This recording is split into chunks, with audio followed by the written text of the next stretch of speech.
This forum is, such a welcome breath of fresh air. It's an incredibly important conversation to have, and I think academia in a lot of places is really pushing it to a new place. I'm from Oklahoma City. I come from a family that is made up on one side of teachers and social workers and university professors, and on the other side, business people. And every Thanksgiving, we have our annual fight about private sector versus public and voluntary sector, with one side being the do-gooders and one side being all the dirty villains that you just saw in Bob's charts about the movies. And I grew up listening to that back and forth and believing that there had to be a place in the middle. There had to be a place where you could be a part of the private sector, where you could make money, where you could be part of industry, you could be innovative, but you could still be a positive force in the world. And I was very happy to find that place at IBM, and so I've stayed there for quite a long time. IBM certainly isn't the only, we're in very good company, but I do think that we are forging ground in trustworthiness and citizenship, and so I'm pleased to have a chance to talk to you about that today. The following is a saying that we look at a lot at IBM. It's an Abraham Lincoln quote, that character is like a tree, reputation is like its shadow. The shadow is what we think of it, the tree is the real thing. And I'm thrilled that this quote came to us through our Chief Marketing Officer, John Iwata. You would think that in marketing, you'd be heavily focused on the reputation part. Not so much what we're doing, but what does the public think we're doing? What do they think about our products? What do they think about our culture and where we're headed? And John was the first one to sort of bring this to the organization and say, no. In a world of social media and Twitter and transparency, it is not enough to be focused on the shadow. We can't gloss over things. We don't get to control the message. We must be focused on the tree. And if we get the tree right, and if we are truly a trustworthy organization, then we don't have to worry about being trusted, because we will be. We're a 102-year-old company. We bring in about $100 billion a year in revenue. We are the biggest private sector investor in R&D. And most people, at least in this country and in many other countries, know somebody that's worked there. And so we are a big foundation for trust. It is incredibly important that we be trustworthy. IBM, you may know, used to be in the tabulating business. We helped NASA go to the moon. We helped establish the technology behind the Social Security system. We invented the computer science and the laptop. But we're out of almost all of those businesses now. I use a MacBook Air. We don't do that anymore. People are always surprised when I pull out my Apple. So what business are we in today? We're in the business of software, services, and storage. In the last 2 years, planet Earth has created more data than we did in all of human history up into 2011. And that is just the beginning. This gives you a sense of where we are in what's called data history. This is the amount of data that has been created in the last 3 years and where we project it to go by 2015. That is because of all of the devices that all of us are carrying, the tweets that we're sending, the Instagram photos we're putting out there. But it's not just the humans, the things are talking to each other too. There are now actually more transistors than grains of rice on the planet. And with GPS devices and prescription medications are telling us if they're stored at the right temperature, computers are talking to other computers, cars and planes and so on. All of that data is out there, and companies like mine are being asked by banks and pharmaceutical companies and defense contractors and governments and people to take care of that data. That is an enormous privilege. And you don't want to put that data in the hands of a company that isn't trustworthy. As a planet, I would suggest that we are in this position.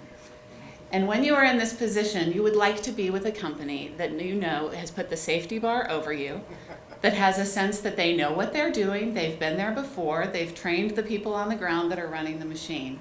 And I'm convinced that I work for a company that is that place. Welcome to the decade of smart. One of the things we talk about, and I touched on this briefly, is the things talking to one another. This is a notion that technology is in everything. And so when we are talking about our trustworthiness and we're talking about technology, it's not just with individual consumers. It has to be at the enterprise level, because technology is being embedded into almost everything you touch in every part of life.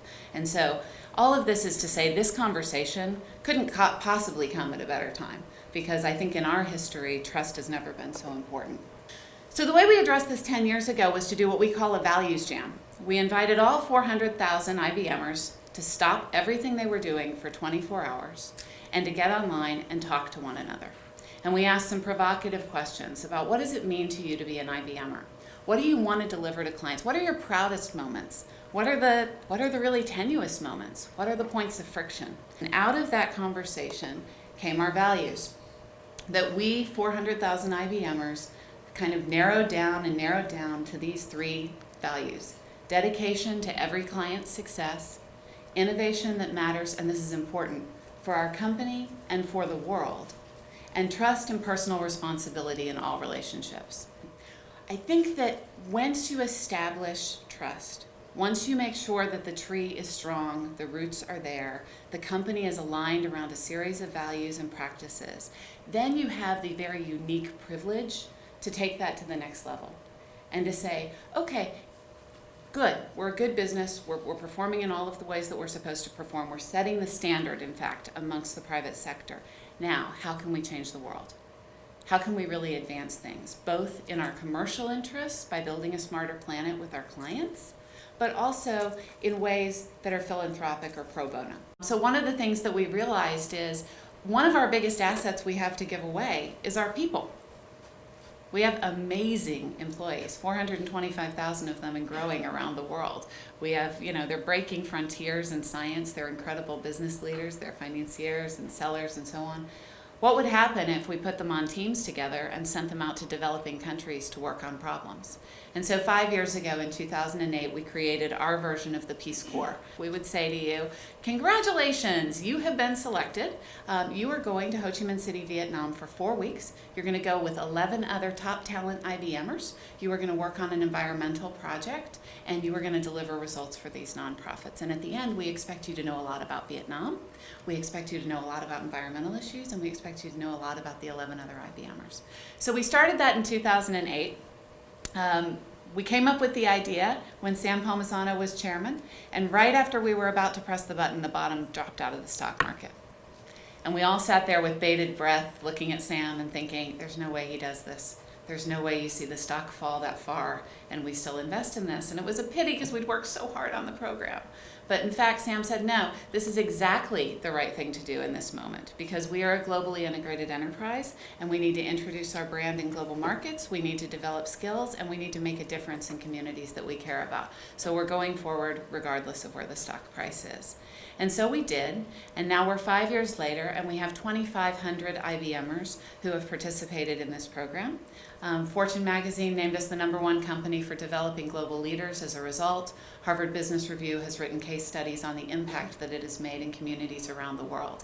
I am so pleased to say that my colleagues have helped the Bush Institute to address cervical cancer in Africa. They have helped entrepreneurs around the world in all continents. They have worked on environmental issues, and they have come back home smarter and more capable because they've tackled those problems. This is our philanthropy, and yet it's something that's embedded into so many parts of our business. And I think that it goes to establishing trust, right? Because you cannot live in a place for 3 weeks and really get to know people and meet with the city leaders and meet with the stakeholders around the city that frequently and not establish trust, not establish personal relationships.